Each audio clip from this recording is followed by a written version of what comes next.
Hello everyone. Last lectures में हमने कई सारे एटॉमिक मॉडल्स देखे, जैसे कि थॉमसन मॉडल, रदरफोर्ड मॉडल। उसके अलावा हमने कई इफेक्ट्स भी स्टडी किए, जैसे photoelectric effect, Planck's quantum theory. So उन सब के बेसिस पे जो नेक्स्ट मॉडल आया, which is called Bohr's atomic model. Niels Bohr ने इस मॉडल को प्रपोज किया, क्योंकि क्या हुआ, पहले के जितने भी मॉडल थे, हर मॉडल में कुछ ना कुछ प्रॉब्लम्स थी, कुछ ना कुछ कमियां थी।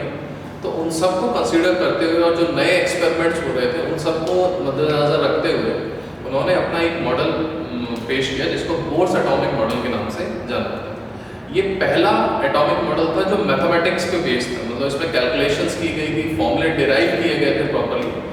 और ये मॉडल इतना अच्छा है कि आज भी सिंगल इलेक्ट्रॉन सिस्टम के लिए ये इसको हम एप्लीकेबल है। सिंगल इलेक्ट्रॉन सिस्टम का मतलब होता है ऐसा एटम जिसके अंदर एक ही इलेक्ट्रॉन, जैसे हाइड्रोजन में एक इलेक्ट्रॉन होता है, हीलियम प्लस, हीलियम में दो होते हैं, एक निकाल दिया जाए तो हीलियम प्लस बनेगा, उसके लिए भी ये वैलिड है। तो bourse atomic model is still used today for single electron system. तो आइए देखते हैं कि बोर्स एटॉमिक मॉडल कैसा होता है। हमने रदरफोर्ड मॉडल में ये देखा था कि मैक्स प्लैंक की जो इलेक्ट्रोडायनेमिक्स की थ्योरी है, वो ये कहती है कि इलेक्ट्रॉन अगर किसी चार्ज पार्टिकल जैसे न्यूक्लियस के अराउंड घूम रहा है तो वो कंटिन्यूसली अपनी एनर्जी लूज करता जाएगा और अल्टीमेटली न्यूक्लियस में आके गिर जाएगा। तो इस प्रॉब्लम को सॉल्व करने के लिए नील बोर ने ये कहा कि एटम के अंदर जो इलेक्ट्रॉन है वो एक बहुत छोटा पार्टिकल है, ठीक है। उस पर मैक्स प्लैंक की थ्योरी ऑफ इलेक्ट्रोडायनेमिक्स वैलिड नहीं होती, उसकी जगह प्लैंक्स क्वांटम थ्योरी वैलिड होती है। मतलब एनर्जी जो होती है वो कंटिन्यूसली एब्जॉर्ब ना होके पैकेट्स के फॉर्म में एब्जॉर्ब होती है। और इलेक्ट्रॉन अगर एनर्जी लूज कर रहा है तो लूज करते करते वो एक मिनिमम पॉइंट पे आ जाएगा, जिसके आगे वो एनर्जी लूज नहीं कर सकता, और वही उसका मिनिमम एनर्जी का लेवल हो जाएगा, ठीक है। सपोज किसी के पास 100 रुपये है तो मैक्सिमम मैं उससे 100 रुपये ले सकता हूँ, उसके बाद वो एक जीरो लेवल पे आ जाएगा, अब वो और पैसा नहीं दे सकता, तो वो एक मिनिमम एनर्जी लेवल पे आ गया। वैसे इलेक्ट्रॉन भी आ जाता है और उसके आगे फिर वो कोई एनर्जी लूज नहीं करता। तो अगर कोई एनर्जी लूज नहीं कर रहा तो इलेक्ट्रॉन फिर न्यूक्लियस में जाकर नहीं गिरेगा। अब हम कुछ पॉइंट्स देखते हैं बोर्स थ्योरी के। पहला पॉइंट ये था, circular orbits called shell. Niels Bohr ने कहा कि एटम के अंदर जो उसने रदरफोर्ड के जितने भी पॉइंट्स थे वो सारे इंक्लूड किए। उसने ये बात को माना, जो अल्फा रे स्कैटरिंग एक्सपेरिमेंट था, कि प्रोटॉन और न्यूट्रॉन दोनों सेंटर में ही होंगे न्यूक्लियस के और इलेक्ट्रॉन उसके अराउंड घूमते हैं, लेकिन जो ऑर्बिट है वो सर्कुलर ऑर्बिट होगी। ये बात उन्होंने कही कि जो इलेक्ट्रॉन है that will revolve around the nucleus in circular orbits, और उन ऑर्बिट्स को शेल कहते हैं। पहले ऑर्बिट को के शेल कहा गया, दूसरे ऑर्बिट को एन शेल कहा गया, के बाद एल शेल कहा गया, थर्ड ऑर्बिट को एन, ऐसे आप के एल एम एन इस तरीके से उन्होंने शेल्स के नाम दिए, ऑर्बिट को ही शेल कहा जाता है। अब आगे बढ़ते हैं। एनर्जी, जो ऑर्बिट्स हैं, हर ऑर्बिट की अपनी एक पर्टिकुलर एनर्जी होती है। फर्स्ट ऑर्बिट की एक एनर्जी है, सेकंड ऑर्बिट की एक एनर्जी है, और थर्ड ऑर्बिट की एक एनर्जी। अगर इलेक्ट्रॉन किसी पर्टिकुलर ऑर्बिट पे घूम रहा है तो उसकी एनर्जी क्या होगी, फिक्स होगी। जैसे सपोज आप किसी फ्लोर पे, किसी छत पे घूम रहे हो, तो जो बॉटम से आपकी हाइट है, मतलब ग्राउंड फ्लोर से जो आपकी हाइट है वो हमेशा कांस्टेंट रहेगी। आप उस सरफेस पे कितना भी घूमते रहो, जब तक आप सीढ़ी ऊपर या नीचे की तरफ नहीं चढ़ जाओगे तब तक आपकी हाइट पे कोई चेंज नहीं आएगा। तो वही उन्होंने कहा कि इलेक्ट्रॉन जिस ऑर्बिट में घूम रहे हैं उनकी भी अपनी एक पर्टिकुलर एनर्जी है, और वो एनर्जी फिक्स होगी। अगर इलेक्ट्रॉन फर्स्ट ऑर्बिट में तो उसके पास इतनी एनर्जी होगी, सेकंड ऑर्बिट में तो इतनी एनर्जी होगी, और ये एनर्जी बढ़ती है। फर्स्ट ऑर्बिट की एनर्जी सबसे कम होती है, सेकंड की उससे ज़्यादा, थर्ड की उससे ज़्यादा। तो इस तरीके से उन्होंने ऑर्बिट्स को एनर्जी लेवल्स का भी नाम दिया। अब अगर electron suppose second energy level में, तो उस सेकंड एनर्जी लेवल में घूमने के लिए उसको ना तो कोई एनर्जी एब्जॉर्ब करनी पड़ेगी और ना ही कोई एनर्जी रिलीज करनी पड़ेगी।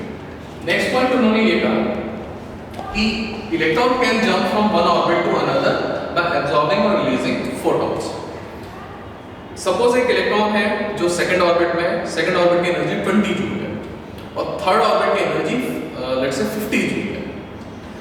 अगर इलेक्ट्रॉन 20 जूल से उसको 50 जूल में जाना है तो उसको अपनी एनर्जी बढ़ानी पड़ेगी, तो उसको कोई एनर्जी, कोई फोटॉन या कोई लाइट एब्जॉर्ब करनी पड़ेगी जिसकी एनर्जी की वैल्यू कितनी हो, 30 जूल। तो 30 जूल का वो फोटॉन एब्जॉर्ब करके सेकंड से थर्ड ऑर्बिट में जा सकता है। तो यहाँ पर एनर्जी एब्जॉर्ब की जा रही है।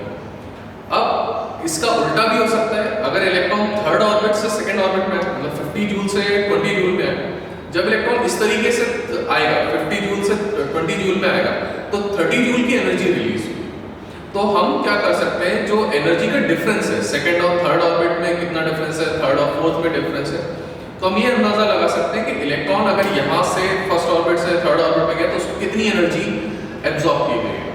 यहाँ पे आप एक चीज बिल्कुल आसानी से समझ सकते हो, जब भी लोअर एनर्जी लेवल से हायर में इलेक्ट्रॉन जाएगा तो उसको एनर्जी एब्जॉर्ब करनी पड़ेगी, और हायर से लोअर में आएगा तो एनर्जी उसको रिलीज करनी पड़ेगी। तो इस तरीके से उन्होंने समझा है कि इलेक्ट्रॉन एक ऑर्बिट से दूसरे ऑर्बिट में जंप कर सकते हैं, और जितना डिफरेंस है एनर्जी का उतनी ही एनर्जी का फोटोन लिया जाएगा। ऐसा नहीं है कि अगर 20 जूल का फोटोन है तो वो 20 जूल पे है, अभी 50 जूल पे जाना है, तो ऐसा नहीं हो सकता कि वो 35 का ले ले, 30 रख ले और 5 रिलीज कर दे। वो एग्जैक्ट 30 का ही फोटोन को एब्जॉर्ब होगा, और एक टाइम पर एक ही फोटोन एब्जॉर्ब हो सकता है। और ये जो एनर्जी हो रही है, अगर आप लोअर से हायर में जा रहे हैं तो एनर्जी एब्जॉर्ब हो रही है, और हायर से लोअर में आ रहे हो तो एनर्जी रिलीज हो रही है।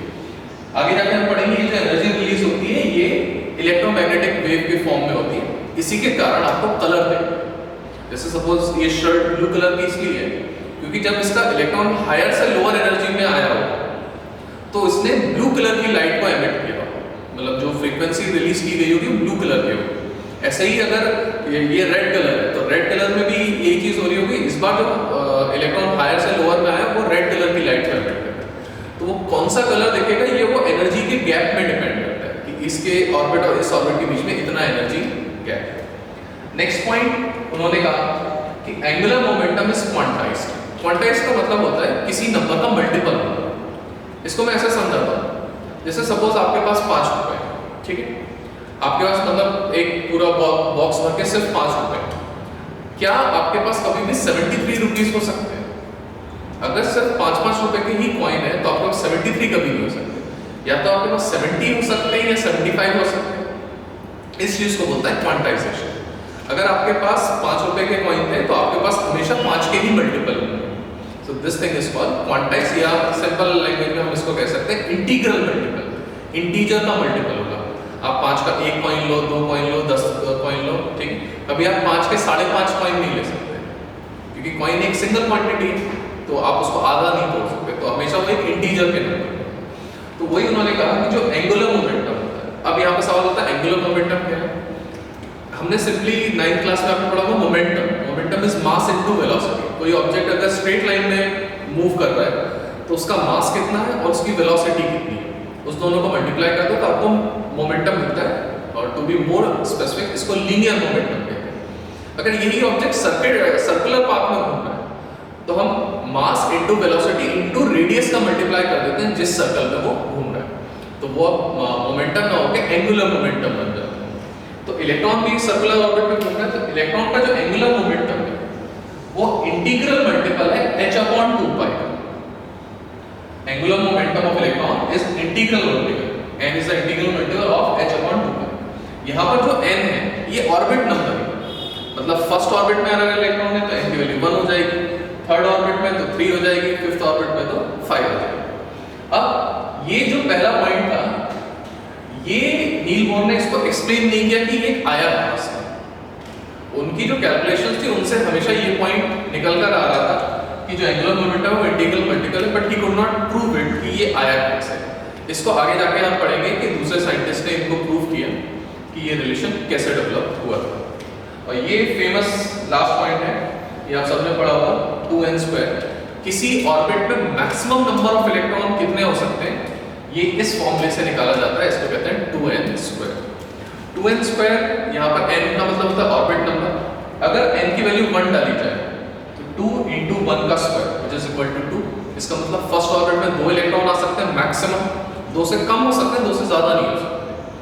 नेक्स्ट होता है n की वैल्यू आप 2 डाल दो, 2 × 2² तो 8 आ जाएगा, तो 2 8 18 32।